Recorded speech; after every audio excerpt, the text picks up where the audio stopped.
Waking up every day with a clear sense of purpose, not shaken by setbacks, not pulled by the chaos around you, and fully focused on what actually matters. It almost sounds unrealistic, like it belongs to a different kind of person. But it doesn't. That level of control isn't about being extraordinary. It comes down to seeing something most people miss. Because the real struggle isn't a lack of discipline, it's a lack of direction beneath it. There's a reason the ideas of Marcus Aurelius still hold weight centuries later. Stoicism was never about escaping life or suppressing emotion. It was about clarity, seeing what deserves your energy and what doesn't. And when that becomes clear, discipline changes. It stops feeling forced. It becomes alignment, a quiet, steady way of moving through life without constantly working against yourself. And once that shift begins, something else follows. The noise starts to lose its grip. Decisions become simpler. Not easier, but clearer. You stop chasing everything at once and start moving with intention. And in that space, something stronger begins to take shape. Not motivation, not intensity, but a form of discipline that actually holds. Everything begins with a simple but uncomfortable realization. Not everything deserves your effort. It sounds obvious, but look closely at how most days unfold. Small distractions feel urgent. Notifications feel important. Other people's expectations quietly become priorities. And before you notice it, your energy is gone, but nothing meaningful has moved forward. That's a different kind of exhaustion. Not from doing too much, but from doing too much of what doesn't matter. When clarity is missing, everything feels important. That's the trap. You respond to whatever is loudest, whatever shows up first.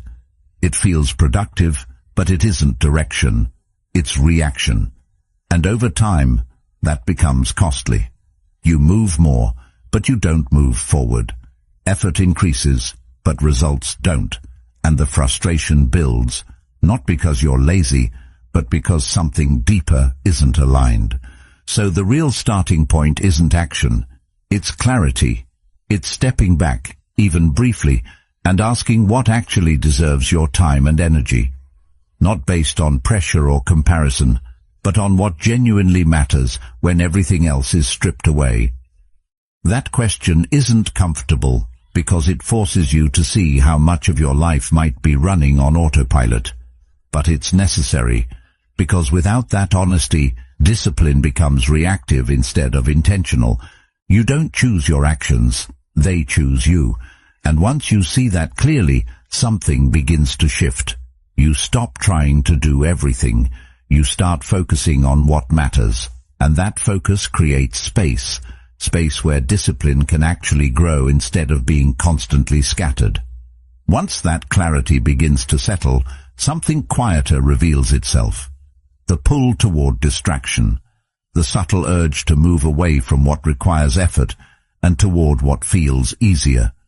It doesn't come from outside. It comes from you. And that's what makes it difficult to recognize, because it feels natural. It feels like your own voice guiding you. But when you don't notice it, you stop choosing. You start reacting. You delay what matters. You avoid discomfort. You follow impulses that pull you away from your direction. And over time, those small moments begin to define your days. That's why the pause matters. Even a brief moment where you don't immediately act. Where you notice the impulse instead of following it. Because in that space, something important happens. You regain choice. That pause is where discipline starts to take shape. Not through intensity, but through awareness. You begin to see that not every thought needs to be followed. Not every feeling needs to be acted on. And that realization creates distance. Enough distance to choose differently. At first, it feels unnatural. The mind is persuasive. It can justify almost anything in the moment. It tells you to wait, to delay, to take the easier path. And those arguments sound reasonable. But over time, you start to recognize them for what they are. Patterns. And once you see the pattern, it becomes easier to step outside of it. That's how trust begins to build. Not through thinking differently, but through acting differently, through small moments where you follow through, even when it would be easier not to. It doesn't happen all at once. It's built through repetition, through showing up in ways that feel insignificant at the time, doing what you said you would do, even when no one is watching, especially then. Because discipline isn't proven in intensity, it's proven in consistency. And consistency is quiet. It doesn't feel impressive. It doesn't give you instant results. But over time, it changes something deeper. You stop negotiating with yourself. You stop needing constant reminders. The decision has already been made, and your role is simply to follow through.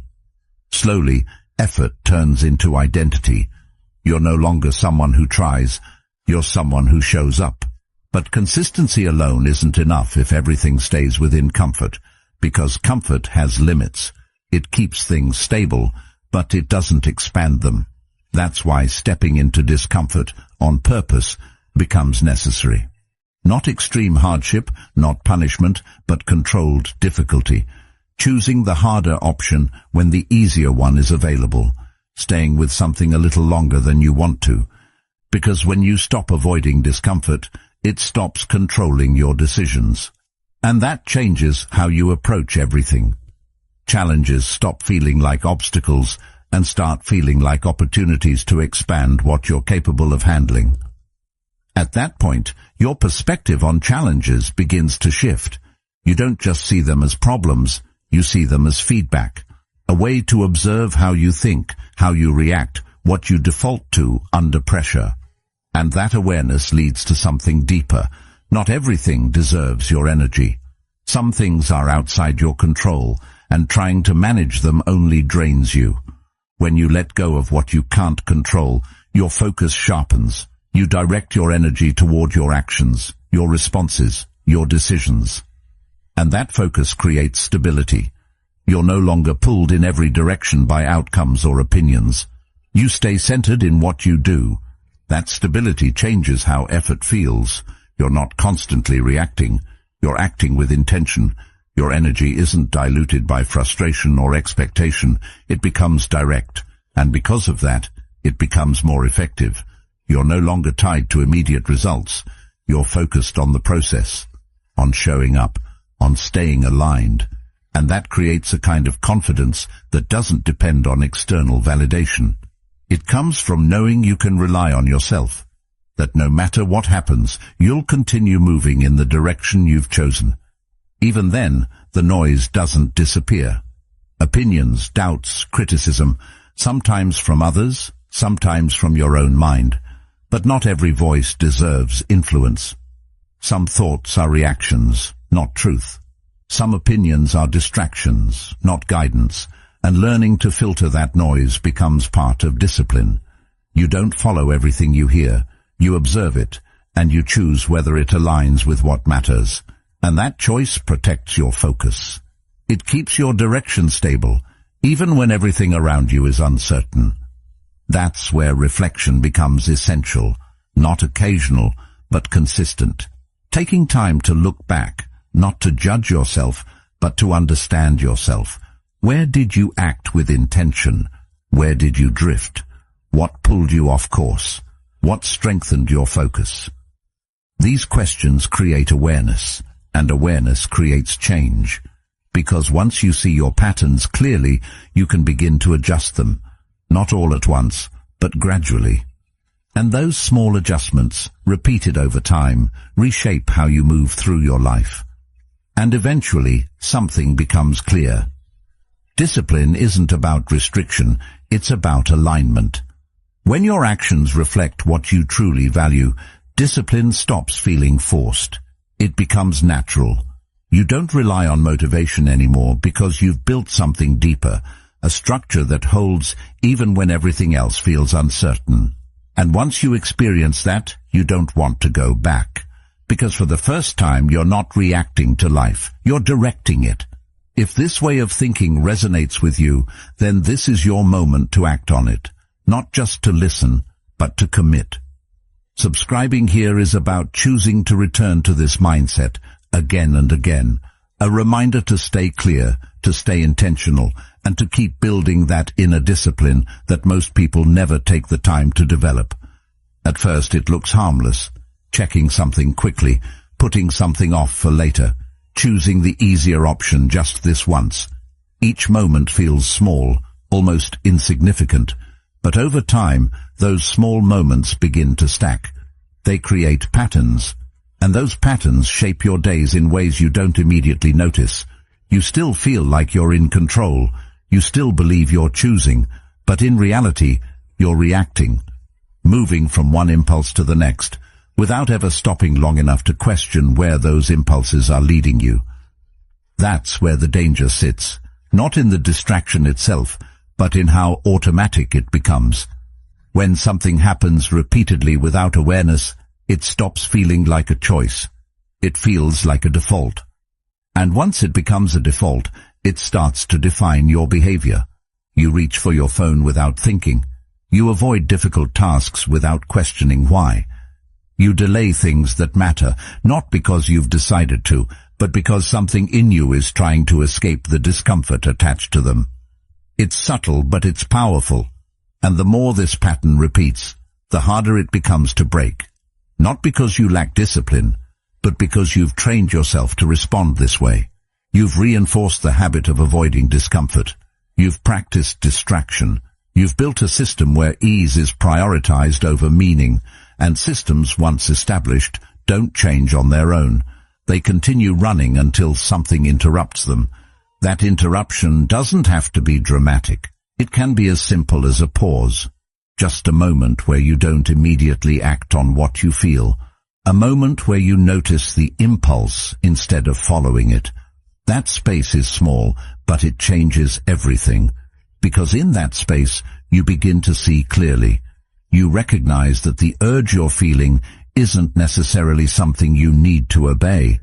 It's just a signal, a suggestion, and suggestions can be accepted or rejected. This is where awareness starts to replace automatic behavior. You begin to see how often your actions are driven by the desire to avoid discomfort rather than pursue what matters.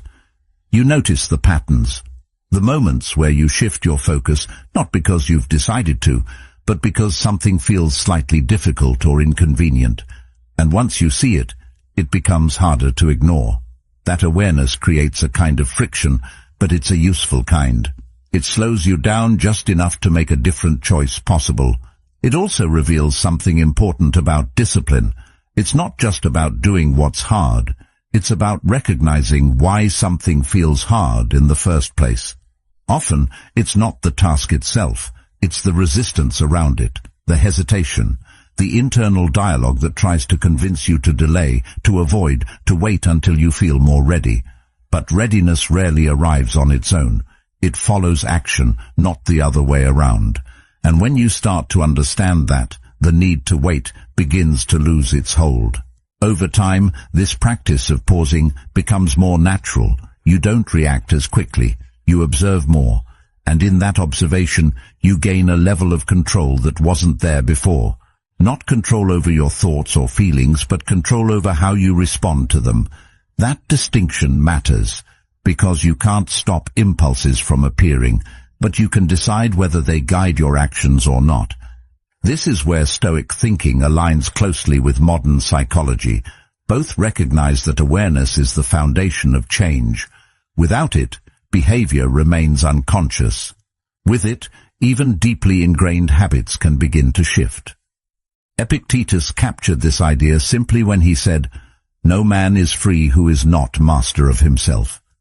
That mastery doesn't come from suppressing impulses. It comes from understanding them, seeing them clearly, and choosing not to be ruled by them. As this awareness deepens, something else begins to change. The intensity of the impulses starts to weaken. Not because they disappear, but because they lose their authority.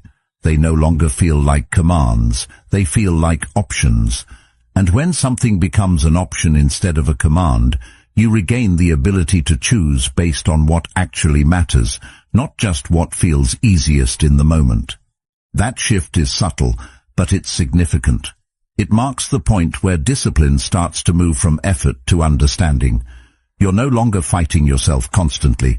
You're working with a clearer view of how your mind operates, and that clarity makes consistency more achievable, not because things get easier, but because you're no longer being pulled in directions you didn't consciously choose. It also brings a certain calm, a sense that you're not at the mercy of every passing thought or feeling. You can sit with discomfort without immediately trying to escape it. You can stay with a task even when your mind suggests something else. And in those moments, you begin to experience a different kind of strength. Not loud or visible, but steady, reliable. And as that steadiness grows, it reinforces everything that comes after. Because discipline, at its core, isn't about forcing action. It's about creating enough space between impulse and response that your actions become intentional. That space is where control lives, and once you learn to access it, even briefly, you start to realize how much of your behavior was never truly yours to begin with. That pause, small as it seems, is where everything begins to change. Not in some dramatic, life-altering moment, but in something far quieter, a hesitation, a brief space between what you feel and what you do. Most people overlook it because it doesn't feel significant. It doesn't look like progress. But that space is where discipline starts to take shape. Not as force, not as resistance, but as awareness. The ability to see what's happening inside you before you immediately react to it. The mind doesn't make this process easy either. It's persuasive. It can justify almost anything if given enough space. It tells you that this one time doesn't matter, that you'll start later, that you deserve a break. And in the moment, those arguments feel reasonable, logical even. That's what makes them effective. They don't appear as obstacles. They appear as solutions. And if you're not paying attention, you follow them without question. This is where trust becomes important. Not trust in how you feel, because feelings shift constantly. Not trust in motivation, because motivation fades. But trust in something deeper, your judgment. Your ability to recognize what actually matters and act accordingly, even when it's not convenient. That kind of trust doesn't appear overnight. It's built, slowly, through repeated moments where you choose alignment over ease. But before that trust can exist, there's usually a gap between what you know you should do and what you actually do. That gap is where most frustration lives. You see the difference, you feel it, and over time, it can create doubt. Not just in your discipline, but in yourself. You start to question whether you're capable of consistency, whether you can actually follow through on what you decide. The truth is, that gap isn't a sign of failure. It's a sign of awareness. It means you've reached a point where you can see the difference between intention and action. And while that awareness can feel uncomfortable, it's necessary, because without it, there's nothing to adjust, no point of reference. You continue moving without realizing you're off course. But once you see it, you have a choice. You can ignore it, or you can start closing that gap, one decision at a time. Closing that gap doesn't require dramatic changes. It doesn't require perfect consistency. It starts with small, deliberate actions, moments where you follow through, even when it would be easier not to, moments where you stay with something slightly longer than you want to. These actions don't feel significant in isolation, but they accumulate, and over time they begin to reshape how you see yourself. That's where trust starts to form. Not from thinking differently, but from acting differently. Each time you follow through, you reinforce a pattern. You show yourself that your decisions have weight, that your intentions aren't empty, and slowly that changes the internal dialogue. The doubt begins to quiet. The hesitation loses some of its strength, because you've created evidence, not through words, but through action. At the same time, this process requires patience, because the mind doesn't change instantly. It resists. It looks for shortcuts. It tries to pull you back into familiar patterns. That's part of its nature. It prefers what it knows, even if what it knows isn't helpful. So when you start to shift your behavior, there's friction, not because you're doing something wrong, but because you're doing something new. That friction is easy to misinterpret. It can feel like resistance, like a sign that you should stop or slow down. But in reality, it's often a sign that something is changing, that you're stepping outside of patterns that have been reinforced over time, and that's not supposed to feel comfortable. Growth rarely does. But discomfort in this context isn't something to avoid. It's something to understand. Carl Jung once said, "Until you make the unconscious conscious, it will direct your life and you will call it fate." That idea sits at the center of this process, because what you're doing in these moments of pause is exactly that, bringing awareness to what was previously automatic. You're seeing the patterns, the impulses, the justifications, and once they're visible, they lose some of their control. Over time, this awareness becomes more consistent. You don't need to force the pause as much. It begins to happen naturally. You notice the impulse as it appears. You recognize the familiar patterns, and instead of being pulled by them, you observe them. That observation creates space, and in that space, better decisions become possible. This doesn't mean the impulses disappear. They don't. The mind continues to suggest easier paths, quicker rewards, immediate comfort. But the difference is, you're no longer automatically following those suggestions. You're choosing. And that choice, repeated over time, becomes the foundation of discipline. It also changes how you experience yourself. You begin to see that you're not defined by every thought or feeling that arises. You don't have to act on everything you experience. There's a separation, a sense that you can observe without immediately reacting. And that separation creates stability, because you're no longer being pushed in every direction by whatever shows up internally. And as that stability grows, so does confidence. Not the kind that relies on external validation, but a quieter form.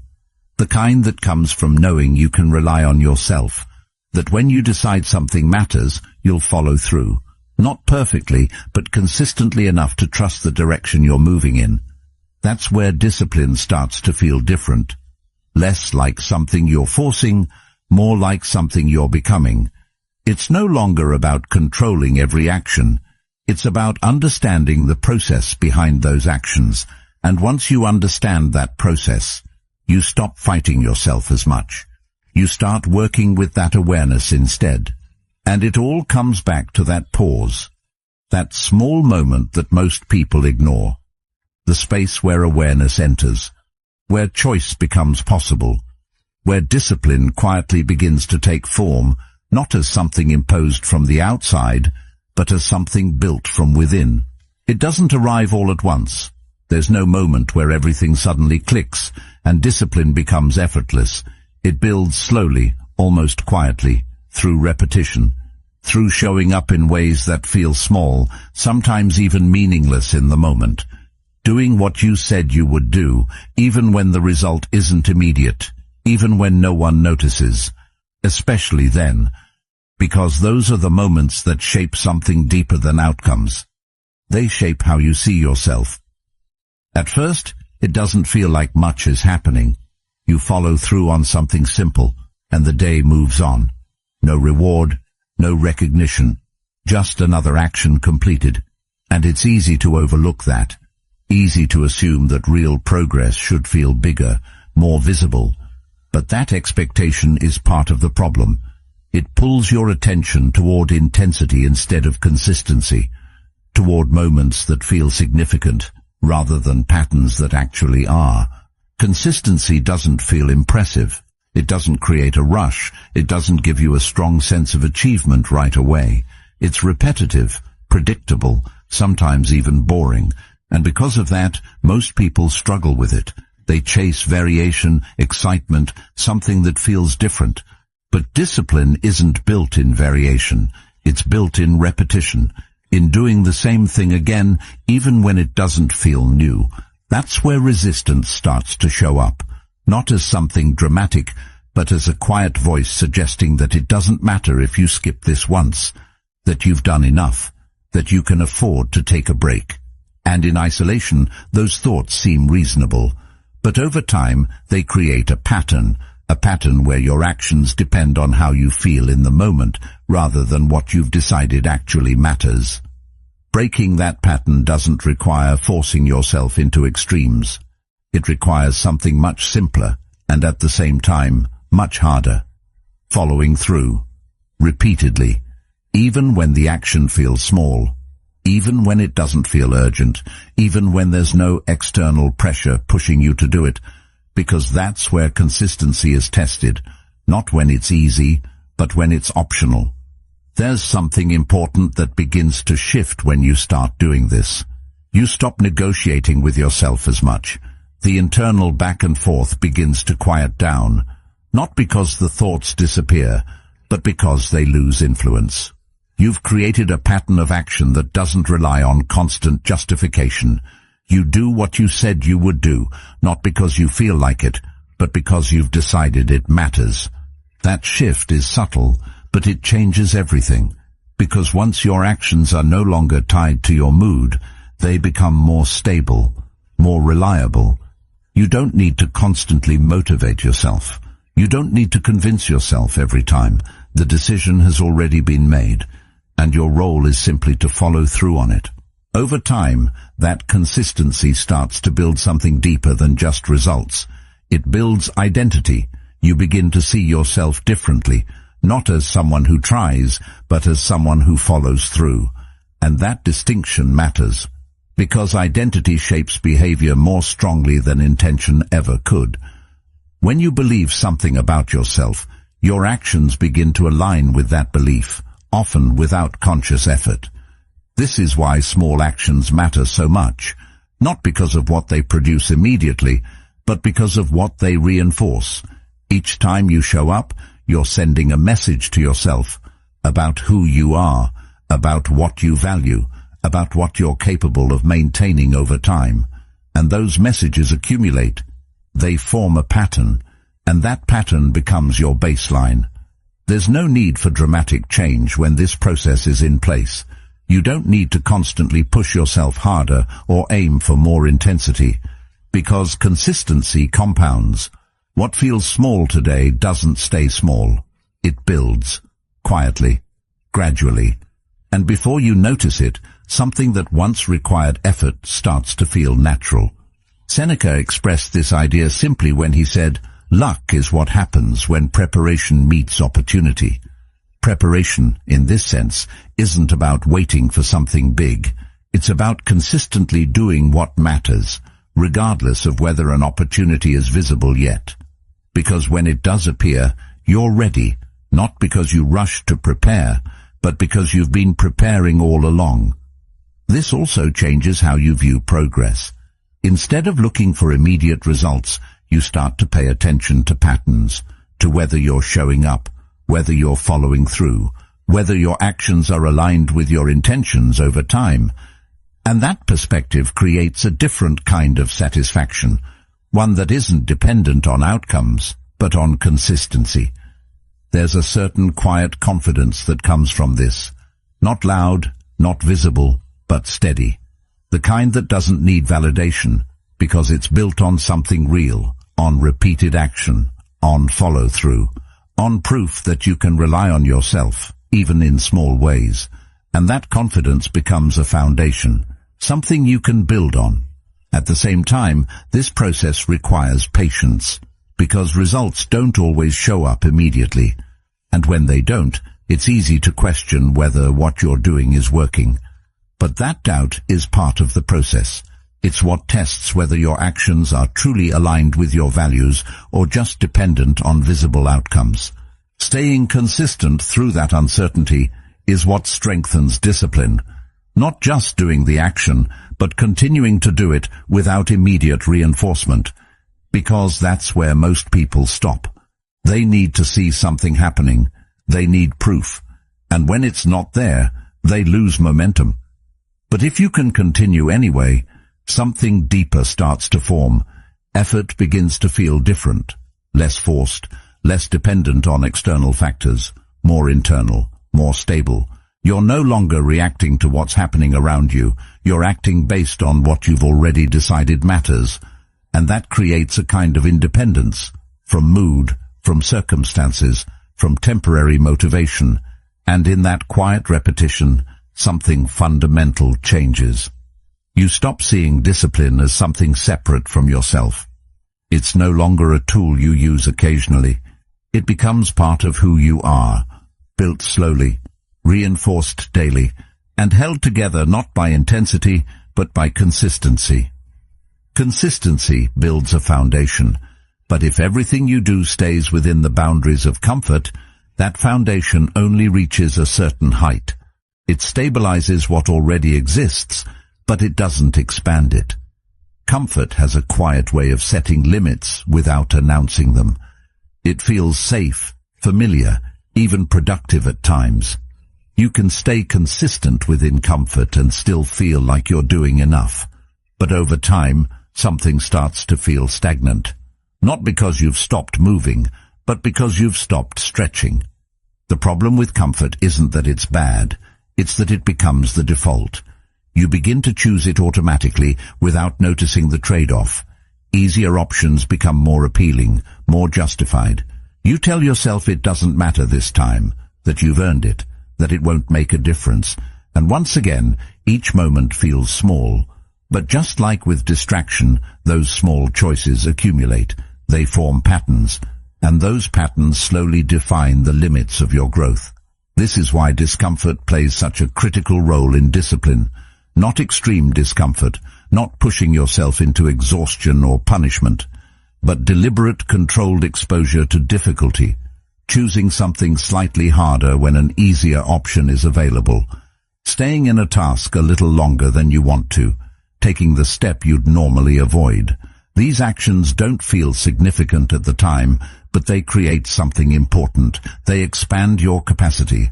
At first, discomfort feels like resistance, something to move away from. It creates tension, hesitation, even doubt.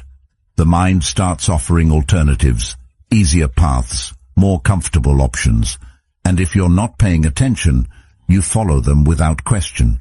But when you begin to stay with that discomfort, even briefly, something changes. You realize that it doesn't break you, it doesn't overwhelm you, it passes. And in that realization, its power begins to fade. That shift is important, because once discomfort is no longer something you automatically avoid, it stops controlling your decisions. It becomes just another experience, not something that dictates your behavior. And when that happens, you gain a kind of freedom. You're no longer limited by what feels easy. You can choose based on what matters, not just what feels comfortable in the moment. This also changes how you approach challenges. Instead of seeing them as obstacles, you begin to see them as opportunities to expand your limits. Not in a dramatic way, but in small, consistent ways. Each time you step into discomfort, you reinforce the idea that you can handle more than you thought. And that reinforcement builds confidence, not from success, but from experience. Over time, this creates a different relationship with effort. It stops feeling like something you need to avoid or minimize. It becomes something you engage with more willingly. Because you understand its role, you see how it contributes to growth. And that understanding reduces resistance. You're not forcing yourself into discomfort anymore. You're choosing it, knowing what it leads to. There's also a deeper layer to this. Discomfort often reveals things you wouldn't otherwise notice. Your reactions, your limits, your patterns. When everything is easy, those things stay hidden. But when you step into difficulty, they become visible. And that visibility is valuable. It gives you insight. It shows you where you can improve, where you tend to pull back, where your boundaries actually are. Seneca captured this idea when he said, "Difficulties strengthen the mind, as labor does the body." Strength in this sense isn't built through avoidance. It's built through exposure, through engagement, through choosing to face what's slightly beyond your current level of comfort. and just like physical strength, it develops gradually, one repetition at a time. As this process continues, something subtle begins to change in how you see yourself. You no longer identify as someone who avoids difficulty. You begin to see yourself as someone who can handle it, and that shift in identity influences your actions. You start to approach situations differently, with less hesitation, with more willingness to engage. This doesn't mean discomfort becomes enjoyable. It doesn't, but it becomes manageable, familiar. You recognize it for what it is, a signal that you're stepping into something that has the potential to expand you.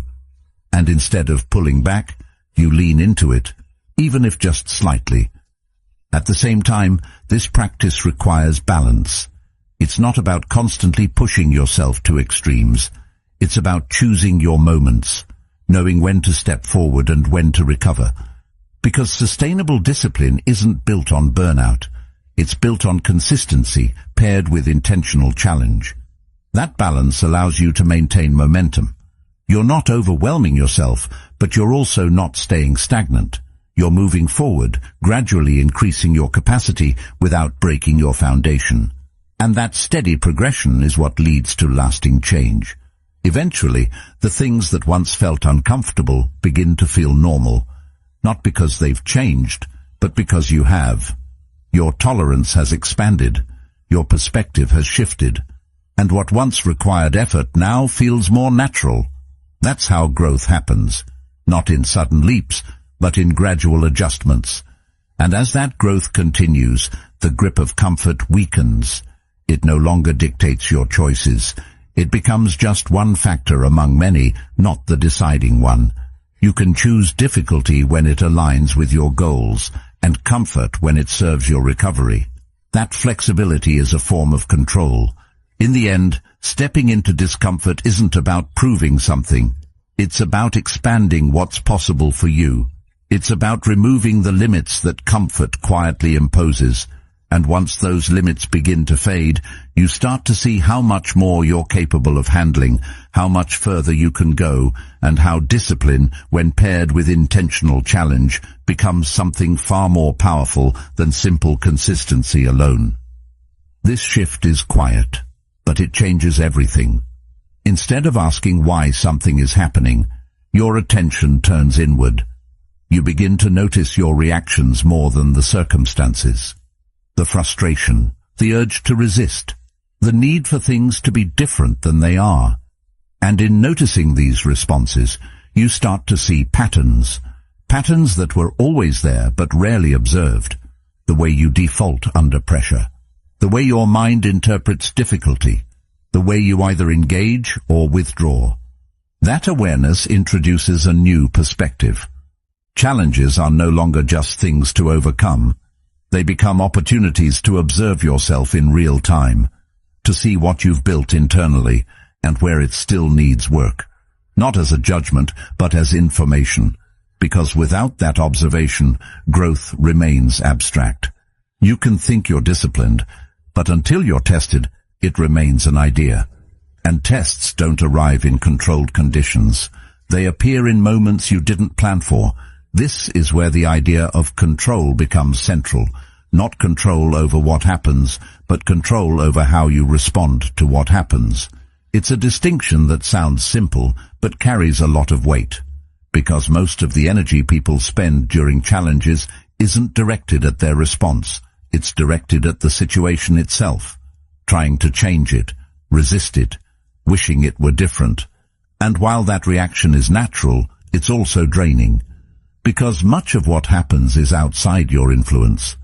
Recognizing that isn't about becoming passive, it's about becoming precise, understanding where your energy actually has an effect and where it doesn't. Because when you try to control what you can't, you spread yourself thin.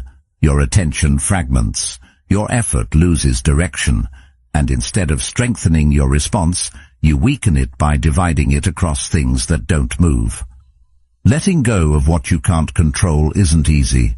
It goes against instinct.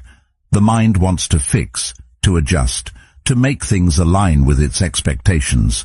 But over time, that effort creates tension, a constant sense of resistance.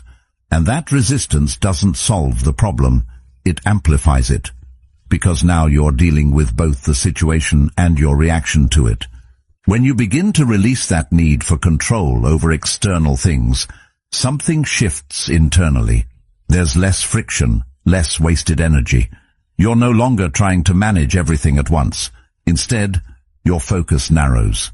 It becomes directed toward what you can actually influence, your thoughts, your actions, your decisions, and that focus creates clarity. That clarity allows you to respond more effectively. Not because the situation changes, but because your relationship to it does.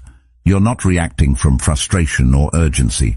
You're acting from a place of awareness. You see what's happening, and you choose how to engage with it.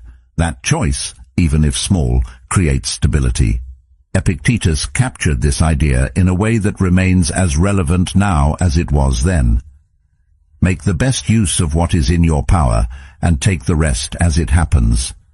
There's a simplicity to that, but also a depth. It's not about ignoring reality. It's about engaging with it in a way that preserves your energy and directs it where it matters most. As this perspective becomes more consistent, challenges begin to feel different, less overwhelming, more structured. You still experience difficulty, but it doesn't pull you in as many directions. You don't get caught in every reaction. You observe more. You respond with intention. And that changes the outcome, not always externally, but internally. This internal shift is what strengthens discipline over time. Not the absence of difficulty, but the ability to navigate it without losing alignment, to stay grounded in your actions, even when circumstances are unstable. And that kind of stability isn't built through avoidance. It's built through repeated exposure, paired with awareness. At the same time, this approach reduces unnecessary stress. Because you're no longer carrying the weight of things you can't change. You're not replaying situations endlessly, trying to find a different version of events.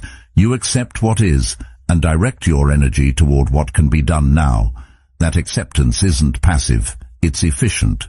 Over time, this becomes a habit. You start to naturally filter situations through this lens.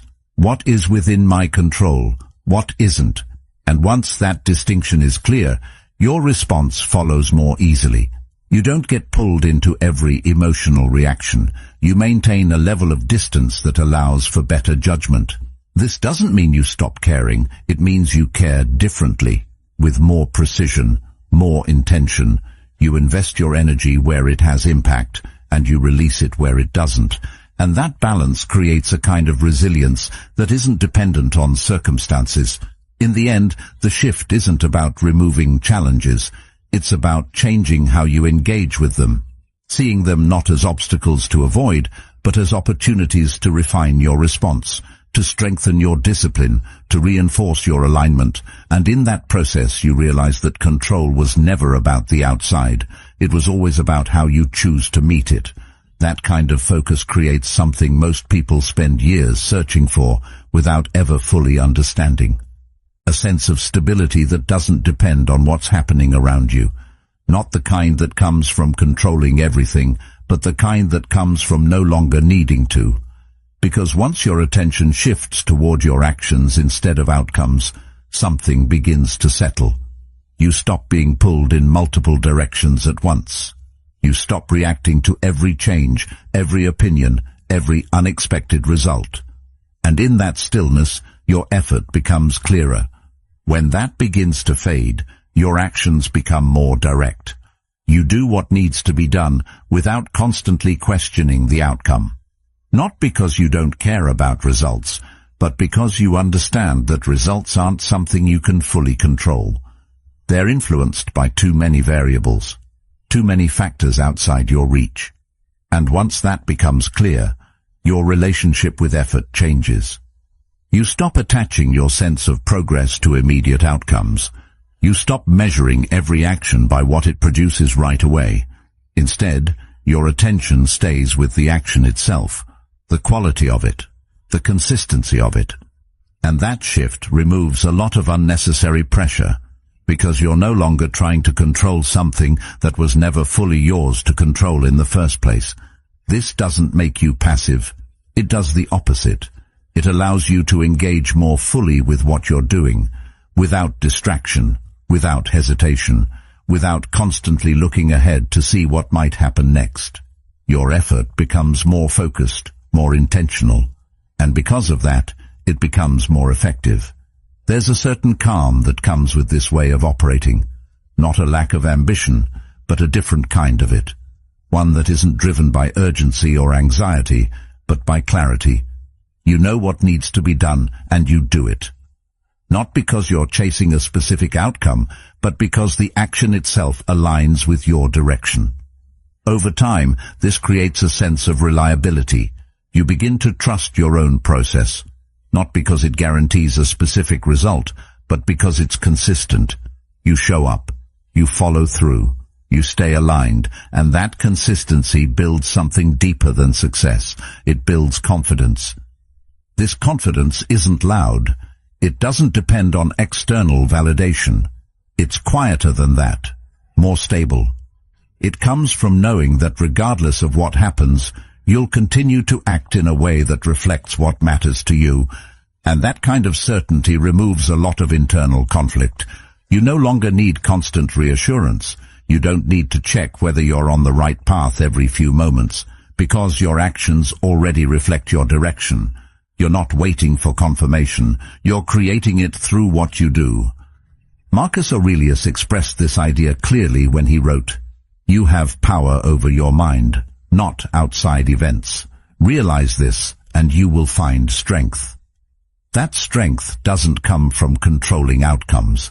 It comes from controlling your response to them, from maintaining your focus regardless of what's happening externally. As this mindset becomes more consistent, something else begins to shift. The influence of external opinions starts to fade. Not because they disappear, but because they no longer carry the same weight. You're not basing your actions on approval or criticism. You're basing them on alignment. And that makes your decisions more stable. This stability allows you to move forward without constant hesitation. You're not second-guessing every step. You're not adjusting your direction based on every piece of feedback. You listen, you observe, but you don't lose your center. And that's what keeps your progress steady. At the same time, this approach reduces emotional volatility. Because you're not tying your effort to specific outcomes, you're less affected when things don't go as planned. You adjust, you continue, but you don't collapse. Your sense of direction remains intact. That resilience is what makes this kind of discipline sustainable. It doesn't rely on perfect conditions. It doesn't depend on everything going right. It holds even when things are uncertain. And that consistency over time creates momentum. You start to notice that progress feels different, less dramatic, but more reliable. You're not relying on bursts of motivation or moments of intensity. You're building something steady, something that continues regardless of how you feel on any given day. And that steadiness changes how you experience effort. It stops feeling like something you have to force. It becomes something you return to, a process you trust, a rhythm you maintain. And in that rhythm, discipline becomes less about control and more about alignment. There's also a sense of freedom in this, because when you're no longer attached to every outcome, you're less restricted by fear of failure or need for success. You can act more openly, more honestly. You're not holding back because of what might happen. You're moving forward because of what you've chosen to do. This doesn't remove uncertainty. It changes your relationship to it. You accept that outcomes will vary, that things won't always go as expected. But that acceptance doesn't weaken your effort. It strengthens it, because your focus remains where it has impact. Even with that growing clarity, the noise doesn't disappear. It never really does. It just changes form. Sometimes it comes from other people, opinions, expectations, judgments that arrive uninvited and linger longer than they should. Other times, it comes from within. Doubt that sounds convincing. Thoughts that question your direction. subtle suggestions that maybe you should adjust, slow down, or rethink everything you've already committed to. And because this noise doesn't always feel external, it becomes harder to separate from your own voice. At first, it's easy to assume that every thought deserves attention, that if something appears in your mind, it must have value. But that assumption is what gives noise its power. It blurs the line between what matters and what doesn't, between what aligns with your direction and what simply distracts you from it. And over time, if you don't question that distinction, you start to treat every voice as equally important. That's where discipline starts to weaken again. Not because you've lost your ability to act, but because your focus becomes divided. You begin to second-guess decisions that were once clear. You hesitate where you once moved forward. You adjust your path based on temporary thoughts or external opinions that don't actually reflect your values. And in doing so, you slowly move away from the very clarity you worked to build. This is why not every voice deserves influence. Some thoughts are reactions, not reflections. They appear in response to discomfort, uncertainty, or fear. They don't come from a place of understanding. They come from a desire to avoid. And if you follow them without questioning, they lead you away from what actually matters. The same applies to external opinions. Not all criticism is useful. Not all advice is relevant. Some of it is based on perspectives that don't align with your direction. Some of it is shaped by experiences that aren't yours. And some of it is simply noise, unfiltered, unexamined, and not worth carrying. Recognizing this doesn't mean ignoring everything. It means becoming selective, developing the ability to filter what you hear, both internally and externally. To pause and ask whether a thought or opinion aligns with what you've already identified as important. And if it doesn't, allowing yourself to let it pass without giving it weight. This kind of filtering requires clarity, but it also requires confidence. Not the kind that assumes you're always right, but the kind that trusts your direction enough to not be constantly swayed by every new input. Because without that trust, you become reactive again. You adjust too quickly, you lose consistency, and your actions start reflecting noise instead of intention. There's also a deeper layer to this. Much of the internal noise you experience isn't random. It's shaped by past experiences, by patterns that have been reinforced over time. Doubt, hesitation, self-criticism, these aren't isolated thoughts. They're part of a larger system, and understanding that system helps you see those thoughts more clearly. Carl Jung pointed to this when he said, "Everything that irritates us about others can lead us to an understanding of ourselves." The same applies internally. The thoughts that disturb you, that create friction, often reveal something deeper. Not something you need to obey, but something you can observe, something you can learn from without being controlled by it. As you begin to observe these patterns, the noise starts to lose its intensity, not because it disappears, but because you see it differently. You recognize that not every thought reflects truth. Not every opinion reflects value, and that recognition creates distance, enough distance to choose your response instead of reacting automatically. This doesn't make the process easy. The noise can still be persistent, it can still sound convincing, but it no longer has the same authority. You're no longer assuming that everything you hear deserves action. You're evaluating it, filtering it, deciding whether it aligns with your direction or not. And that decision-making process becomes faster over time. You don't need to analyze every thought in detail. You develop a sense of what fits and what doesn't, what supports your path and what pulls you away from it. And that sense creates stability. At the same time, this approach protects your focus.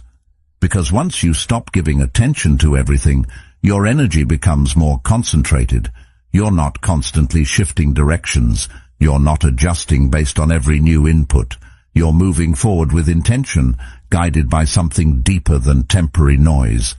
There's also a sense of freedom in this, Because when external opinions lose their authority, you're less dependent on validation.